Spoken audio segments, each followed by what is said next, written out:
Hey, it's Tom Kenny, the voice of SpongeBob SquarePants, and you are filling your ear holes with the sweet sounds of Altitude Sports Radio. Ah. How cool is that? Broncos Super Bowl 50 ring on the Sphere. They knew I was here shooting at this time, so they gave me the Broncos Super Bowl 50. Thank you, Sphere. Patrick Mahomes, I call him the standard now.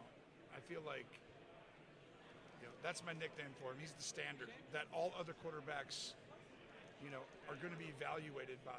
And for them to get to their dreams, they got to go through this guy. And that's a really incredible honor to be that guy. Brady was for a really long time. Patrick has taken that mantle, and I could not be happier. This is a once-in-a-generation talent, but truly also a once-in-a-generation person.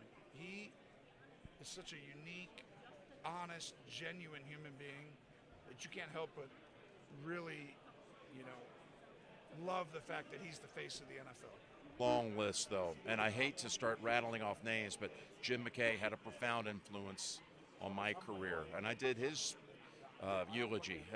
I used to write him letters as a kid when I was in my early teens, and he would write me back on occasion. And the fact you get to later, Jim never did a Super Bowl, but Jim McKay, Jack Whitaker, Keith Jackson, Chris Schenkel, Kirk Gowdy, Pat, Dick Enberg, Brent Musburger I had dinner with last night. I mean, these were giants in my life, and believe me, I wouldn't be here if I wasn't inspired by them and when I was a kid, listening to every syllable. And this year you're sharing the stage with SpongeBob SquarePants. Well, we actually, I guess you could say we're colleagues, but we don't really work together. We got different feeds, we got different booths, but it's a pretty cool thing that we're doing. If you could change one rule, NFL football, what would it be?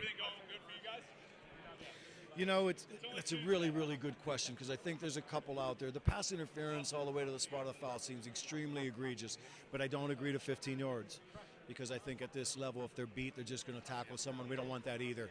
If a coach ever yelled at you on the sideline, national television, would you yell back? Oh, hell yeah. Now, if you ask Phil Simms that question, he'll say it was Parcells screaming at him so he wouldn't yell back.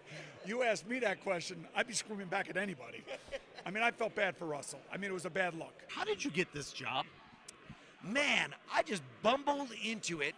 Well, Steven Hillenberg, the creator of the show, and I had worked together on an earlier Nickelodeon animated show, and he just remembered me.